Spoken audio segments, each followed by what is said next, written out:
Grief Stories is not a crisis resource. Please seek support from a qualified professional in your area to meet your unique emotional and medical needs.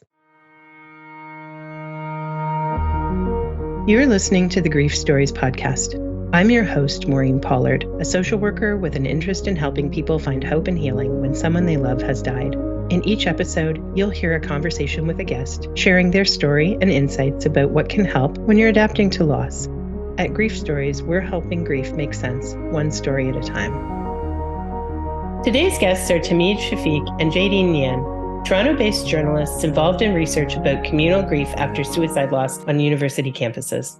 Welcome to the podcast, Tahmeed and Jadine. Thank you for joining me at the Grief Stories podcast today. Thanks for having us. Thank you so much for inviting us to be on the show. Yeah. At Grief Stories, we talk a lot about how important it is to share stories around grief and loss. And we want to introduce topics and ideas to our audience that gives them permission to talk about hard subjects in death and dying and end-of-life care, grief and bereavement.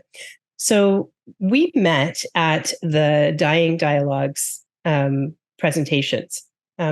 And I'm interested in having you tell us more about your work and what brought you to Dying Dialogues and the work that you're doing in the community, please. So for about a year now, we've been researching and talking to people about what happens after a student dies by suicide at a post-secondary institution. What are the kind of policies in place at the university level for supporting their immediate family and their friends, and what happens in the months and years after someone dies, because bereavement by suicide is a specific type of bereavement that's different from a lot of other types of grief, and it comes with its own unique challenges that sort of shape what psychologists call that grief trajectory, the changing emotional experiences of grief as the days and years go by. Such an important topic, and one that people are often really afraid to talk about, and one that can easily be pushed aside, leaving survivors to feel really isolated and alone. Right? Yeah, absolutely.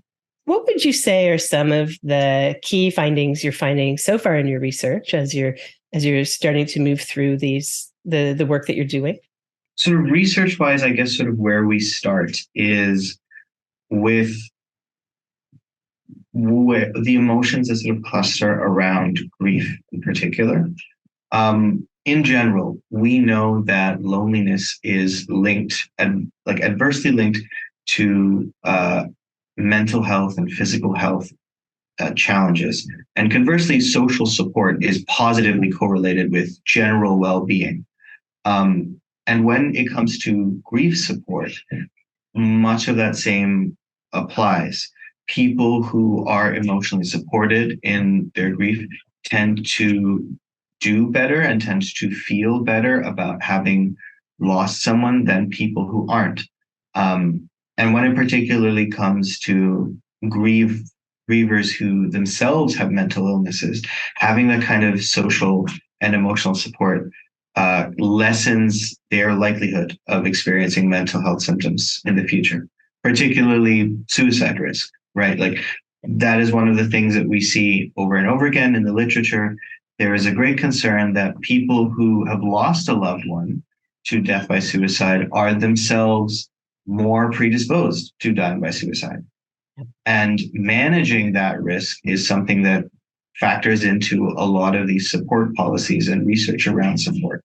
That's great, because I think, I work in suicide prevention, intervention, and postvention as well in my community. And I know that survivors are at more of risk of attempting suicide, dying by suicide, because for one thing, they've seen somebody leave their problems behind by death. And then that transfers. They talk a lot about people think that suicide ends the pain, but it really just transfers the pain to survivors. And so survivors are suddenly in this deep, deep pain that their person was in. And it becomes an option on the table by circumstances, if not they're looking into genetics and other things that might contribute to suicidality as well. So as you're doing this work, as you've got this funding and support to do this work, what are some of the challenges that you're finding that people in communities were facing or are still facing as they deal with suicide loss? Yeah, I mean, I think one of the immediate things that came up was specifically in the post-secondary context, immediately after somebody dies who is a student, you're faced with all this different bureaucratic red tape, all the people you have to go through to get certain information, to go through the processes of identifying the body and all. There's a lot that you have to sort of organize that can be quite difficult, that sort of compounds the immediate shock of the grief right after, but also sort of into the weeks and months ahead, because we know that often this is not a short process. Sometimes the process of meaning making can mean that you engage in a long period of seeking records from the university. Often those records may not easily be accessible. So that's one of the things that we are finding in our specific project in that context. Yeah, and I would add that our post-secondary institutions in Canada are facing a mental health crisis, meaning that rates of mental illness symptoms and use of mental health services is at an all-time high. And COVID has only exacerbated that problem. So what happens when someone dies by suicide on a campus is that all of these other people, whether they knew the student or not, that what they see is someone whose experience mirrors their own, who may have been struggling with some of what they're struggling, and who's tragically no longer with them. And there is a sense of like collective communal grief that comes with a death on campus. It's something that if you haven't been a student in a while, if you don't spend a lot of time around students, might not be obvious to you. But campuses, regardless of their population size, share a lot in experience. And there is a commonality between students who don't know each other, don't have any classes. And that tends to be why when we see a death happen on campus, people who are strangers, really, to the person who died, grieve the death as if it were one of their own friends who died, because there's that shared experience and there's that shared struggle of a mental health crisis. And I think also that that's close enough to home that there's the possibility that it could be one of their friends, Absolutely. I think so for context, like both Tahmeed and I studied at the University of Toronto. Tahmeed is still ongoing. And I think one of the things that meant that we saw firsthand sort of how much people could identify with somebody who had died, which I think is why sort of in my second year, we were seeing a lot of these protests and also like public memorials when there was a cluster of deaths by suicide in a very public place on our campus. It was really clear that each death wasn't just impacting the immediate circles of the people who had known the person, but it really was like rippling out, because all these students and many of them who were struggling with their own mental illness situations could kind of see themselves or see somebody they loved in the person who had died, and that made it really hard. Yeah, and we had 3 students die in a single academic year from the 2018-2019 academic year. And their deaths sort of triggered this like wide-scale anguish across the campus. There were vigils and protests, and mental health advocacy groups started springing up overnight, trying to raise awareness about the issue and motivate some kind of action. And what we saw during that time was really the impetus for this project. Being firsthand witnesses to that collective grief, we really felt like there was a this was an aspect of suicide at campuses that hadn't really been explored, and that took suicide from really being like a private preventable tragedy to a broad systemic public health problem. Suicide has always been a public health issue, but seeing the thousands and thousands of students at vigils and memorials really put the public in public health for us. Mm-hmm. That makes so much sense to me. And that advocacy, a piece of that is that, I don't know if you're aware of the 4 tasks of mourning that an author named Warden talks about. But the first task is to accept the reality of the death. The second is to feel the feelings of the death. The third task is to find a way to feel connected to the person that's passed. And the fourth task is to find meaning and purpose. And so advocacy often falls into that space. And those tasks are not linear. I mean, as with anything in grief, it's not linear at all.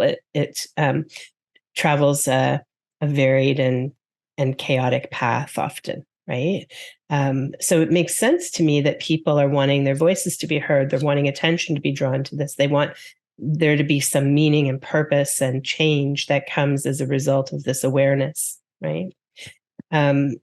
And so that's kind of one aspect of communal grief, is that I think it can raise attention to societal challenges like suicide and the stigmatization of suicide. I wonder, have you also seen in your work the concept of coming together, not so much to advocate, but also just to grieve and provide mutual support? Yeah, absolutely. We've seen that in like friend groups who lost someone, and years on, it still ends up being something that is kind of in the room with them sometimes when they're all together, and that really has shaped, I think, some groups of people that we've seen. And it is still something they talk about because, well, how could you not when this is a friend of yours who's passed? But the timing is such that when you're a young person in university navigating early adulthood for the first time, forming these friendships that you hope will, carry you further for the rest of your life. Having that experience broken so suddenly and so traumatically really affects the friendships that people do form at that age, and they carry it with them into adulthood. Yeah, that makes sense to me. Do you also see on campus opportunities for, candlelight vigils, and also kind of opportunities to come and talk to people if this is something that you need a space to talk about? Is there work like that that's happening to support not just policy advocacy and change, but also just not just amongst those friend groups where they knew each other or knew the person who died, but kind of in the broader community, to bring people in who've been affected by the ripples? I think often about a candlelight vigil that I saw on my way home. It must have been like the winter of my second year, and I had just finished class, and it was like getting dark, and I walked past this building where somebody had recently died. And on the steps, students had set up candles, and they were all, sort of clustered together and crying. And so I remember most of the memorials from those early years in my university, when this was a really big public thing that was happening. I remember most of the vigils and public gatherings being very student organized. The student community really came together around this. I think in large part because U of T is a big place, but sometimes it can feel really small. And I think these moments of communal grief were some of those times where the school really did feel small. But there was quite the strong push from students who suddenly found themselves advocates, really seeking these places to come together and, just acknowledge the fact that everyone was hurting. And I have a lot of respect for those students who put that work in at times when they must also have been feeling the impact of the grief very deeply. Mm-hmm. I think a lot about a vigil that I went to in the fall of 2019. This was after we'd had that trio of deaths, after the television cameras had left campus, after the big protests, and all of a sudden there was another death. And at the time, I was not as interested in journalism. I was just getting my feet wet in the student newspaper. So I was very much thinking just as a student, not as a journalist. But when I saw the news, I rushed over from my apartment in Toronto's Little Italy neighborhood. I basically sprinted the 20-minute walk. And I went to where this vigil was happening in the sort of lobby of a university building. And what it basically was a circle of people, none of whom knew actually the student who died. But everybody was sort of there to just ask aloud the question of how can this be happening again? And why does it keep happening? And why do we all feel so distraught over the fact that it keeps happening? A lot of the conversations at that vigil ended up being people sharing their own stories of, uncaring professors or difficult financial circumstances, just all of the ways that a university apparatus can create or exacerbate your mental illness. And I was there till probably 1 a.m. before someone eventually stood up and said, I think we've gotten as much commiseration as any of us can stand right now. Let's call it a night. But those impromptu spaces, I think they pop up after a death because the existing infrastructure doesn't support the grieving that people really need. I think that's a pretty obvious observation to make. We hear a lot about existing mental health services like counselors or physicians that universities have. We hear a lot about them being inadequate. And I think that directly connects to people's need to come together peer to peer and form these kinds of grief circles. Yeah, I think that was going to be my question, was that idea of these are just vigils that are organized by students who are struggling and looking for a place, so they create it, right? And they're not in place because someone in the hierarchy or the system has said, this is actually really valuable and important, and we should facilitate it. We should make sure there's a space and that we have supports for this. And not everybody would go to a systemically organized event like a vigil or memorial. But I think that lots of people would, if there was a space, would. Other people might still do their own thing, but it feels like what you're saying is that any kind of organized event by somebody who would have access to resources, for example, to set that up, isn't happening. I'm sure there were some. None of them were on my radar at the time. Yeah, maybe in smaller pockets of the community, because we know for sure that there was one, don't we? I'm hesitant to say, I think, with Jadine, that organized vigils by, I assume by people with resources, you mean university staff? Yeah, I mean the mental health team or the medical team or the administration. I don't think there was anything. I see. To my knowledge, there wasn't, but that doesn't mean they weren't there, because I think Yep. a lot of times what happens is that within, say, a dorm, or within a particular like academic department, you might have these much smaller events, Exactly. and they're not widely publicized. In many cases, they're not like super well supported either. Anecdotally, like I think we've heard cases of these kinds of grief circles happening within a residence. Yeah. But they tend to be facilitated with like either like existing staff or an external grief counselor who is there only for that hour half max, right? Whatever like limited time this event is happening for. But the support needs continue. Yeah. So it's not that it's not necessarily happening at all. It's that it's maybe happening kind of patchwork. And patchwork's a good word for it. I think like from like the limited evidence that we have right now, probably the best thing we can say is that it's patchwork. Yeah.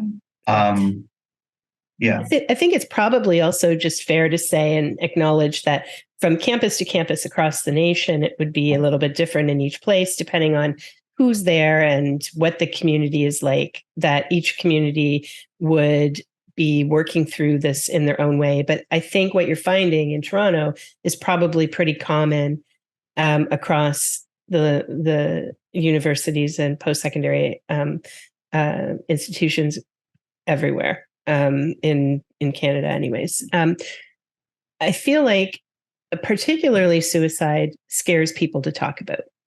Yes.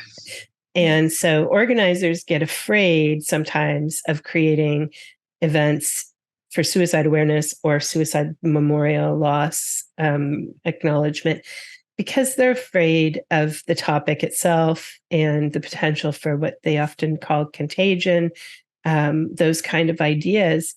And I think in my experience working with folks who've lost someone to suicide, the feeling is very much that many people want to talk about it and they want to be heard and they want to talk about their feelings. And when they're kind of not given those avenues, they suffer so much more, right? And that's where I think that people like students on campus are also creating these kind of events where people can come together, and it's kind of that it's buffering the system. I think that the other piece of this is that for me, I reflect on the idea that we have difficulty understanding how someone can be really deeply grieving a loss of a person that they didn't know personally. You know, and I see this. I know that your work focuses on suicide loss on campuses, but I kind of see this in community grief across my community. For example, when a child dies. When a child dies in my community, all the families who were connected to that family through sports or school or neighborhood grieve, and that's a connection. But so do all the families who have children the same age or in the same age range. And so do all the people who teach children in that age range. And so do all the people who live in neighborhoods with children that age range. And so it becomes this wider ripple where a lot of people who didn't know the person who died are really heavily emotionally impacted. And so I think I wonder if there's some ideas about I guess first let me ask you, are there some ideas that you have about how to do this better on campuses? Is that kind of part of the goal of your research, how to offer this sort of support in better ways or more better is kind of one of those words, right? More accessible, more inclusive. Yeah, I mean, I think for me at least, that is a goal, to see some change happen in, I guess, what we would call postvention, like the processes of intervening after suicide, death, and making sure that people have therapeutic support as they need it. The numbers that Tahmeed and I end up referring to a lot when we're talking back and forth about our project are first, there's the classic 6 people left behind estimate from Edmund Schneidman, who's the founder of suicidology. But there's also a more recent number out of the University of Kentucky. I believe the researcher's name is Julie Searle. And Searle and their colleagues pegged the number at closer to 135, very specifically in this study that was conducted in Kentucky, with the caveat that context really matters for how many people are touched by each death by suicide. For example, in societies where these deaths aren't talked about as much, maybe fewer people hear about them, and then fewer people are touched. But sort of that becomes relevant in the post-secondary context when we think about maybe the ring is much larger at a university. Because you've got so many people in that bucket. There's, fellow students, staff, faculty. As a student, you live, whether you like it or not, a very social life, constantly interacting with people who you maybe don't know very well. But all of those little interactions, they make you sort of become a little bit familiar with a person. So even when a fellow student dies, you might not have been their friend, but maybe, you habitually sit across from them in the cafeteria.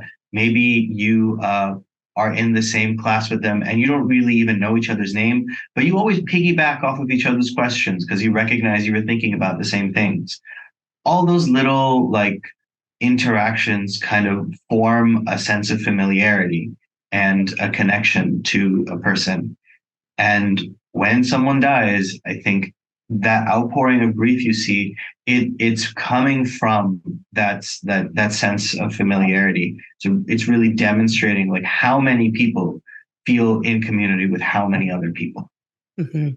Well, and we know that grief is partly, if not all, related to attachment, right? Attachment and connection, exactly as you're saying, that connectivity. And so, we think of attachment clinically in my social work world as, being about family relationships and that sort of thing. But really, attachment and connection are the same thing. And we can be attached to or connected to somebody that we see once a day in the lineup for the bus, or, that we maybe just even nod or smile at. There's a sense of connection that is, leaves us with a felt sense of loss, even if we didn't have a deep personal relationship, and I feel like that's so much reflected in those numbers when we talk about the circles around a suicide death and the context of it and the location and the community, right? And I think, my experience is that the opportunity to come together in groups of people who've had a similar experience in community is really powerful for validating the experience and for healing through grief, because there's the opportunity to know that you're not alone, to share memories, to share feelings, and get some relief that way, and to just acknowledge the weight of this kind of loss. It's so very sad when someone is in such deep pain that they take their life. And so we can feel that as the weight of all humans together in this community, that someone in our group has felt that deep pain. Yeah, and to your point about the importance of not feeling alone when grieving, I think that's why post-vention at universities becomes so important, because to me, it opened this conversation by talking about how key isolation is as a risk factor. And I mean, U of T already does have quite the reputation for being isolating, depending on who you talk to. But if you're also grappling with the isolation that comes with not being able to talk openly about your grief and about how you miss the person that you loved who is no longer here, that adds another layer of risk, I think. And that's why it's so important to have like resources and supports and everything people need in the aftermath of one of these deaths. And I think the reason it's important to acknowledge that so many people can be touched by one of these deaths is that's the only way that you manage to reach everyone who might need support.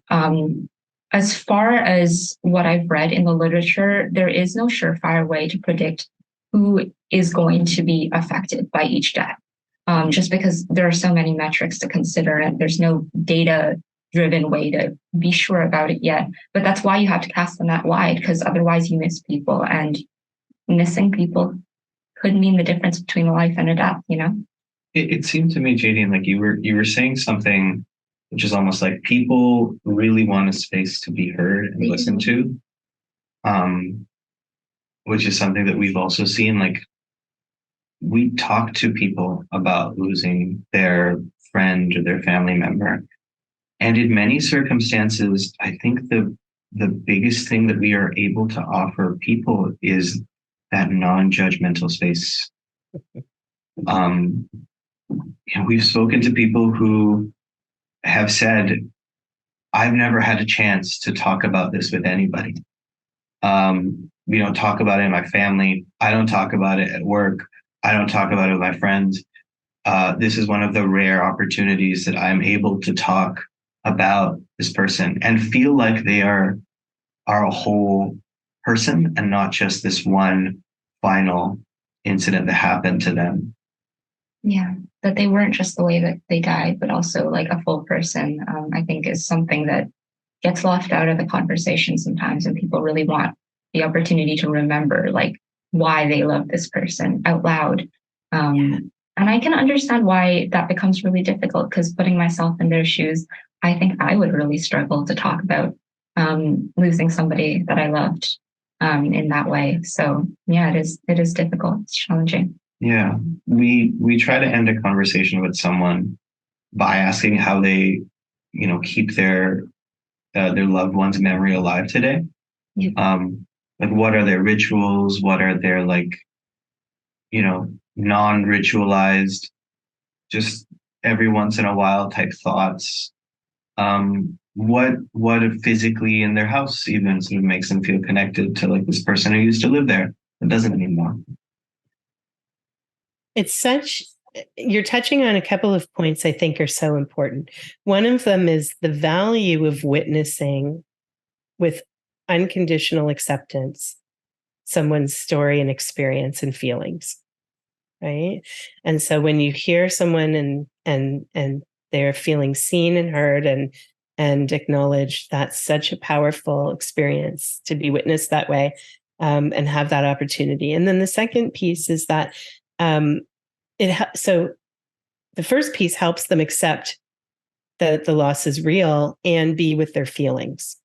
The second thing you talked about was the rituals and the ways that they honor and hold the legacy, which is really another task of mourning, which is continuing that connection with their loved one. Our loved ones remain in our hearts and as our loved ones even after death, right? And we think about people even after they're gone. And so to have the permission and an invitation to talk about the ways that we honor and remember people is really valuable as well, And so in the work that you're doing with your research, it sounds very much to me like it's also postvention and therapeutic in the process. You've really been thoughtful about it, and you're offering people, in a bit more formalized than peer support would be, and not as clinical as counseling would be, but just right for your role in the research that you're doing. And I think that's really powerful and good work that you're doing. Thank you. Thank you. Yeah. I think journalists love to say that the task of our profession is to bear witness to people. Mm-hmm. I can't speak for you, Jadine, but I think like often what I'm doing doesn't really feel like it meets sort of that lofty standard. But talking to people about their suicide bereavement does make me feel like there is something very valuable in just listening and in listening almost as a profession. Yeah. No, yeah. And on top of that, I also do feel grateful to people for like letting us into often like what was the worst day in their lives, you know. We've been fortunate that people have been really open and willing to share with us so that we can do that work of listening, because it is very much a two-way street. We can't listen if they're not willing to share. So And that was surprising to you at first. it was. You weren't expecting initially that people were going to be so open. No, it felt like a pretty big ask to me, to be honest, because as somebody who I am someone who struggles to talk about personal stuff a lot. And so I kind of expected other people to be, you know, at least a little bit more cautious. But generally people have been really receptive to what we've asked of them. And yeah, I think that's why I was really stunned by it. I think that, you know, just in speaking with you, the few times we've talked a little bit, I feel like there's an element that you bring that's very compassionate to the work that you're doing, and people will feel that integrity and compassion and care that you give in the work that you're doing. And the second part of that, I think what you're witnessing, what you're experiencing is that that there's such a deep need to talk about this and so few opportunities to talk about this, you know? Yeah. And you're offering people something that most people are not able to sit with them in, you know? Yeah, absolutely. I think like the podcaster and comedian Carrie Ann Lloyd said that there's no social script for suicide the way there is for cancer. Oh, I heard there was a loss in your family. What happened? Suicide. That shuts you up completely. There's no adequate answer to that. But that is often what people need, is a chance to talk about it. Yeah, and actually this came up a couple months ago. I mentioned to Tahmeed that sometimes when I mention the project that we're working on to, you know, like acquaintances or just people that I meet, as soon as they find out that it is about suicide, I get something of a comparable shutdown. Like I don't think it's quite at all exactly the same, but people get really uncomfortable, not because they necessarily want to meet, but because they don't know how to respond. And I was telling Tahmeed, like, maybe this is a tiny slice of what people experience when they lose somebody, because it just does make things like it creates a little bit of a distance, I think. And so I don't know. I guess that helped me like understand a little bit of what it might be like to want to talk about something that has, you know, like played such a big role in like your life and not really have people be receptive to that.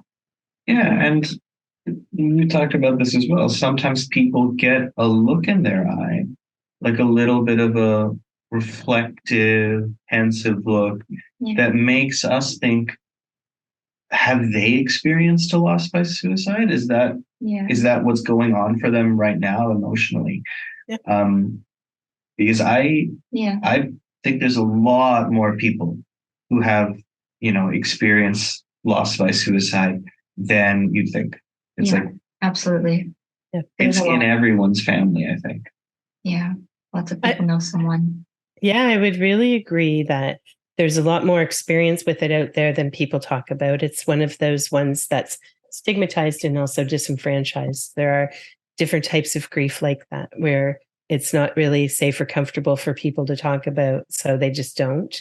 And they've learned to sort of keep that in. But the raising of it will bring a look in their eye or a feeling. And the other thing I think that happens is that there are a lot more people out there that have thought about suicide at some point in their life than are necessarily willing to admit that either. Partly because nobody asks that question, you know, have you thought about suicide, or are you thinking about suicide? We often don't want to know the answer to that. We just want everything to be okay. But, you know, as a registered social worker who works in grief and trauma work, what I know is that there are a lot of people out there where when things are really painful, it's a thought that will cross people's minds. And so when somebody dies by suicide, sometimes people realize how close they've come. Sometimes it raises that thought again. Sometimes there's all these internal mechanisms that go on with suicide that are so filled with, riddled with guilt and shame and silence.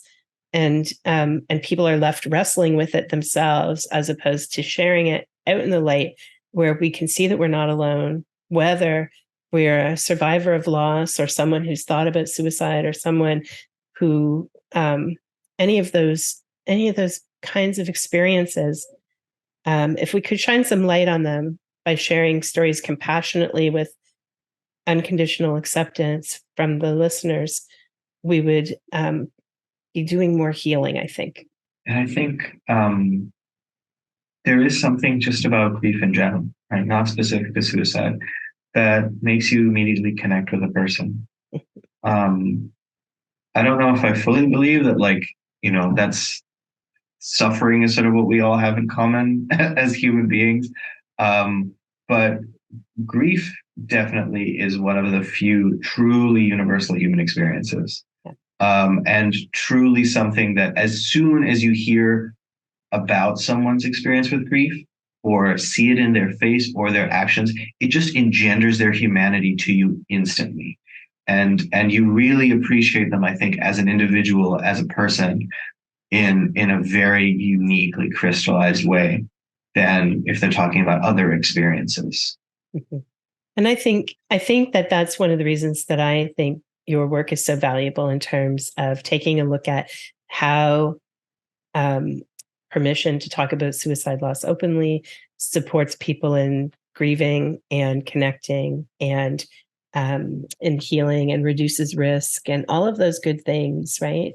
That all kind of weave together into a healthier, safer community for everybody on campus. And if we extend that concept beyond campus, right, in across communities. Is there anything that we didn't talk about today that feels like you want to touch base about? If people hear this and if they want to talk to us about their experiences, please reach out. We are both easily findable on the internet with we're just a Google search away. Yeah. And we'll be sure to put your information in the on the Grief Stories website as well. So it'll be there with your podcast information when the episode goes up. That sounds great. Thank you. Yeah. You're welcome. I don't think there's much else for me other than thank you for making this space to talk about this.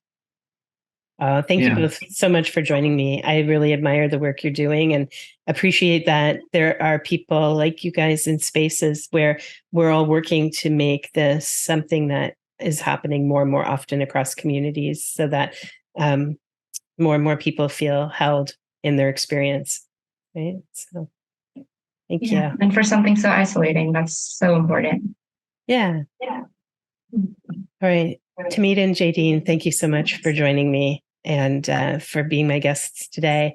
It's been my pleasure, and I hope that we cross paths again. Likewise. Thank you so much, Maureen. Thanks for having us.